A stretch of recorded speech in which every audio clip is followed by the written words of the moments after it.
happened about 6 years ago now. I am in my late 40s now and I'm still scared out of my mind thinking about it.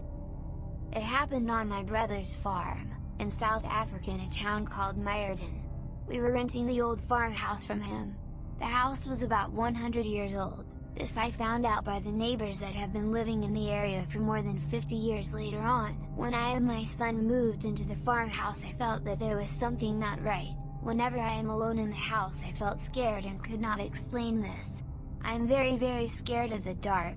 If the lights is off and I am in the room, it feels like something is crushing me and I can't breathe. This is from my childhood. Then I always slept with a nightlight. Yes, even now, I cannot explain why I am scared of the dark.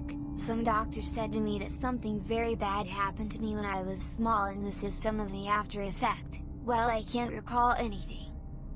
Anyway, I had a small dog that slept on the corner of my bed. A few months that we have been living there, I started to feel like someone is watching me, especially when I am getting undressed or dressed in the morning or night, and that this thing is glaring at me and I could feel the angry vibes towards me. So I started to dress in the bathroom and not in my room anymore.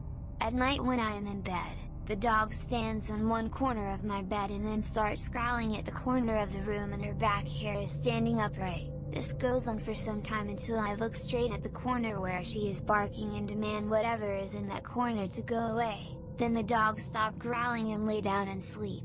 This goes on for some time, but the worst is still to come. One night about midnight, something woke me, and as I looked over to the window, I saw the scariest evil face, and only a face coming through the curtains and coming towards me. The next moment I could feel something is pressing down on me and hold me down on the bed.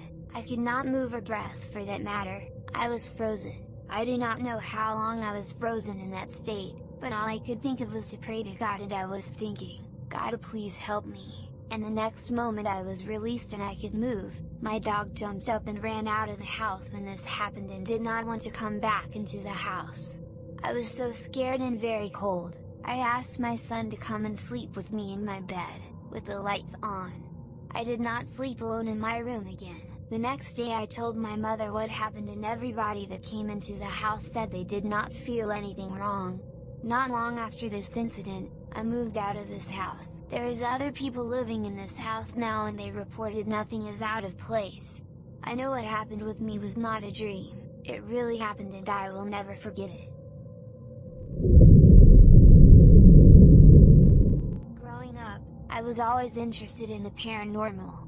I loved reading ghost stories or watching movies on TV, but in reality I knew I would be terrified if I ever experienced anything myself. I grew up in a small town in Illinois. I had moved there when my mom and my stepfather got married, and I have lived there ever since. When they got married, we moved into the house that my stepdad had purchased a few years back. It was an older home that was built in the early years. The interior of the home was outdated and my mom and stepdad definitely knew it was time to do some renovations. They started updating the house in small portions. The area of the house was the basement. I am sure you can guess that this is when things started to occur. The basement was split up into two parts. The first part was the main area and the second part was the laundry room.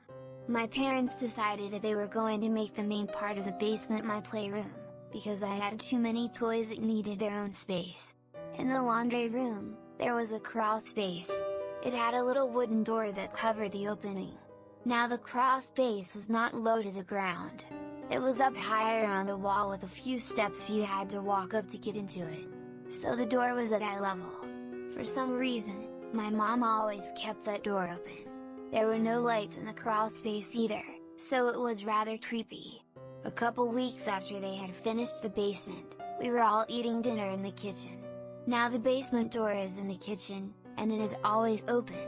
We were having a conversation about school, like we always do, when all of a sudden we heard one of my toys go off. It was a little grill that made noise whenever you walked by or touched it.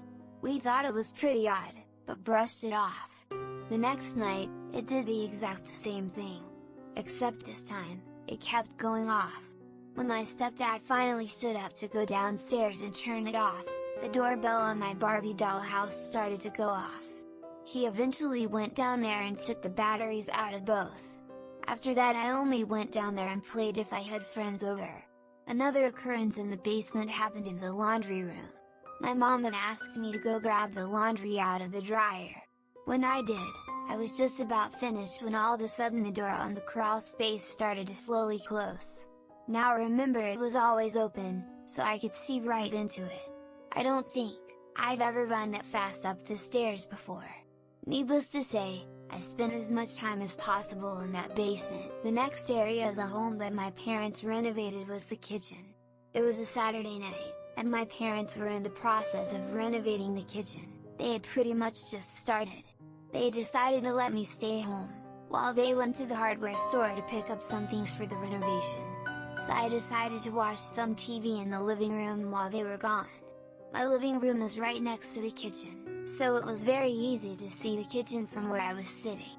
About 20 minutes after they left, I heard two of the cabinets in the kitchen slam shut. I knew it was the cabinets because they made a very distinct noise that they were closed too hard. They were old, heavy wood cabinets, and my mom used to yell at me for slamming them all the time. My two dogs immediately ran into the kitchen and started barking. One of them was staring at the cabinet, while the other started barking toward the bottom of the basement stairs. I was so freaked out I'd brought the dogs in my bedroom with me and locked the door. The next room to be redone was mine. My parents were just repainting the walls, adding new carpet, and putting shelves in the closet.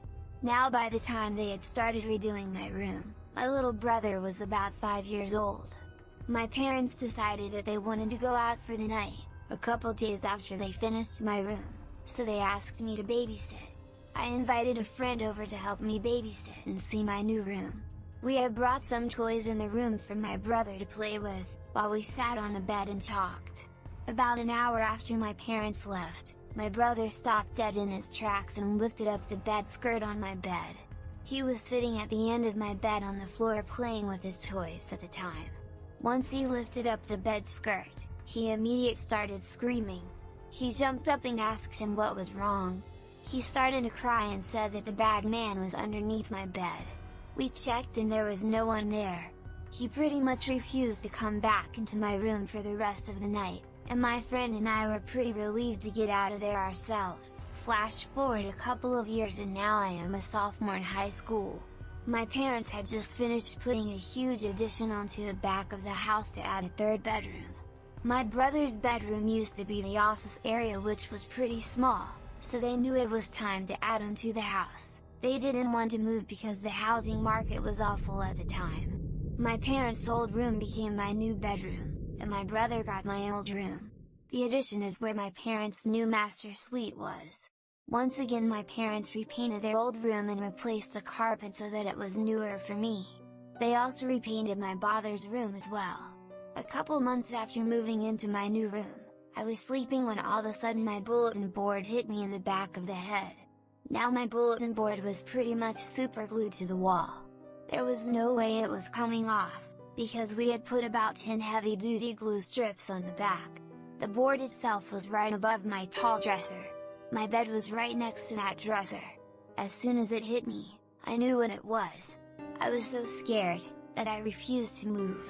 I figured I would deal with it the next morning. When I finally woke up, I was in total shock. My pictures on the board were scattered all around my bed and the plaster from the wall was ripped completely off where the glue strips had been. I also realized that if the board were to fall it should have knocked all the perfume and picture frames off my dresser. Except, they were all right where they had been and nothing was moved. There was no way it could have fallen that far off the wall and hit me in the head. I lost some sleep for a few days after that. One of the last encounters was when I was a senior in high school. Every morning my parents had left for work around 6:30 am.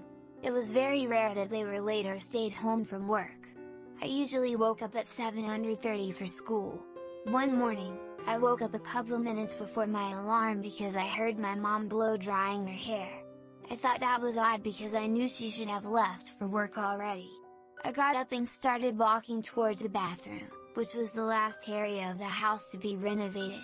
I could hear the blow dryer on clear as day. As soon as I got into the bathroom, it stopped and my mother was nowhere to be found. The blow dryer was still plugged in, which was odd because she always made sure everything was unplugged and put away before she was done. I checked the garage and both parents were gone. It scared me so bad, I grabbed my stuff and went to my neighbor's to get ready. After I went away to college, I brought up some of my experiences to my mom. She said she was surprised it took me this long to bring it up because she had been experiencing some things as well. She told me that she used to see a little boy standing in the doorway of her room, way before my brother was born. She also said that she saw what looked like a tall man standing in my bedroom, which really freaked me out because my brother said he saw the bad man under my bed. We moved out of that house about 6 months ago, because my mom and stepdad got divorced. Now we live in a newly built home, so hopefully we don't experience any activity. I always wondered if maybe the spirits at the old house were upset that we were redoing their home and were trying to stop us.